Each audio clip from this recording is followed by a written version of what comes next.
Hello, my friends. Today is May the 22nd, and this is a reading for you if this is your birth date. This is a four-card poll to cover the year to follow. This could be 7 to 10 minutes long. Bear with me. I am a psychic reader and I do healing work. Check out my credits. I do internet work as well as in my place in Albuquerque, New Mexico. Four-card reading for the year.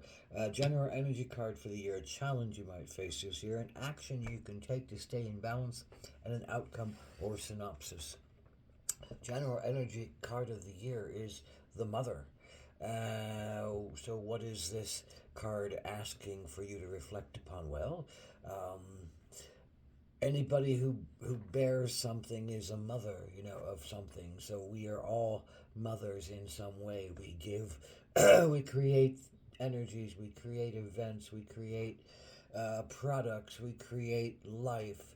Uh, we give a form to something, and in ourselves are we able to protect and nurture and feed and take emotional care of those things that we create, or those beings that we create, or those people that we create, and then are we able, when they come of age, to let them go and have their own lives and develop their own ways and develop their own understandings of life? Are we able to create, nurture, and then let go?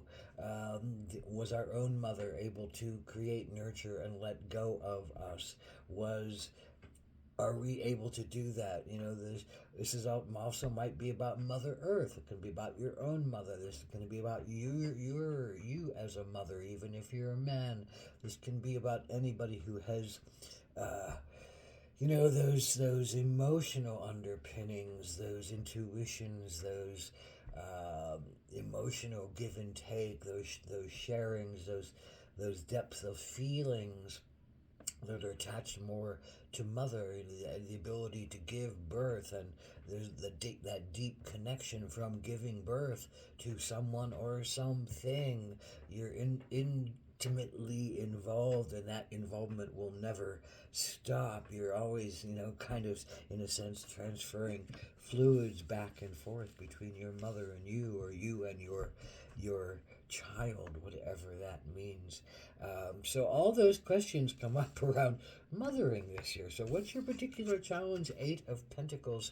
Eight of Pentacles is generally about building a physical reality that is, a family, that is a family that creates more family.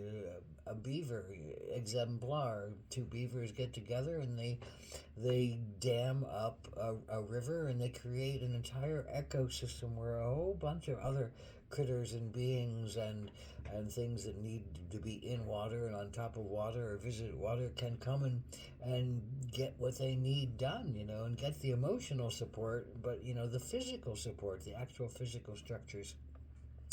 So that's your challenge this year, is to either, I think, stay with something that you have created, but it doesn't feel like it's right for you to work at right now. There's something getting in the way, or um, you can't let yourself settle down long enough to actually manifest something like this right now. That there's too much going on for you, and there's a need for you to mother other things, other energies, other creations. So there's this big question mark, I think, right now about what is the path to take, what is the way forward, what is the physical thing you need to do if what is in front of you is no longer calling you, or is not available to you right now for some reason. And the action to take is squirrel. Well, I think in a lot of ways, squirrel says, what you store in your heart, what you store as your reserves, for the winter, for the hard times, is very valuable to think of, at the same time. And maybe that means, sticking with what you've created, and making sure that you're able physically to take care of yourself, and go through the hard times in community, or with family, or with the reserves that you've created. At the same time, this can be about what you're storing in your heart. And if your heart is telling you it's not where you're at right now and it needs to be someplace else, then that's, I think, on a lot of levels, the motherly instinct within yourself that says, but my my physical reality is here, but my heart is over there. I've got to follow my heart, and it's not to cut off anybody else or change anybody else, but I have to, if I can, follow my will, follow my heart, follow my desires, and store in my heart those those great times and warm times I've already had. I'll carry them with me forever, but I need to go on and create some new warm times and new adventure times and new thrilling times in my life, and then I can carry those into my life.